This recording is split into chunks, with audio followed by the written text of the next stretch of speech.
The AccuSync pressure regulator is one of the many tools in Hunter's water savings arsenal.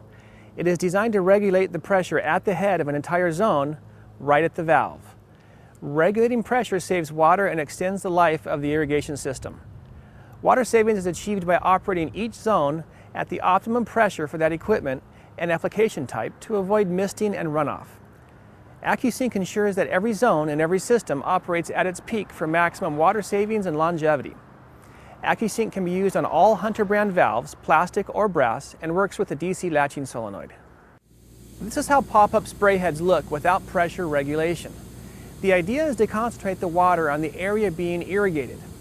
In high pressure conditions, you will get smaller water droplet sizes, which may lead to a misting effect. These smaller droplets are susceptible to being carried off by the wind and having overspray reach areas outside the landscape. The solution is either to install a pressure regulator for the entire system, install sprinklers individually that have pressure regulator built in, or install the AccuSync pressure regulator on any model Hunter valve and select the desired pressure. Each one of these solutions will bring slightly different results based on your needs and application. So we've already turned off the water supply from our isolation valve. In your case, it might be at the backflow preventer, but either way, the main line does not have any water pressure in it. We'll be installing this 30 PSI preset AccuSync model. And one thing to remember, the sideways regulator is independent from the center shaft. So if you're curious how you're going to thread this on to the bonnet with this long perpendicular piece, the center shaft is independent from the right angle handle. So as the solenoid goes in, the center shaft will spin in place, allowing it to insert into the threads on the bonnet. And when you're finished, you can relocate the perpendicular part to anywhere that doesn't get in your way. So we'll start out by removing the existing solenoid. And once it's out of the way, we'll take the AccuSync, and it's a good idea to start the base thread into the bonnet even with just about a half a turn.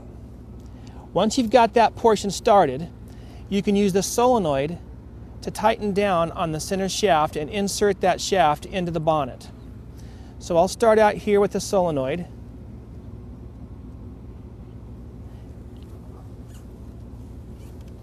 And once the solenoid is seated all the way down onto the center shaft is independent from this sideways piece.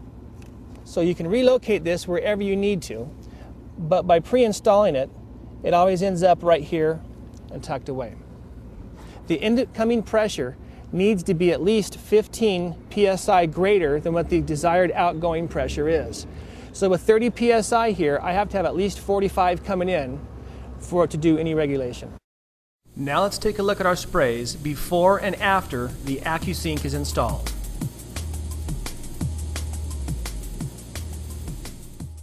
The AccuSync is available in preset pressures of 20, 30, 40, 50, and 70 psi. We also have a fully adjustable model from 20 to 100 psi. The 20 psi model is great for micro irrigation and drip style applications. The 30 psi model can be used for spray zones. The 40 psi model can be used for the MP rotator and larger drip systems. The 50 psi model works well with mid-range size rotors, and the 70 psi model is great for larger rotor applications.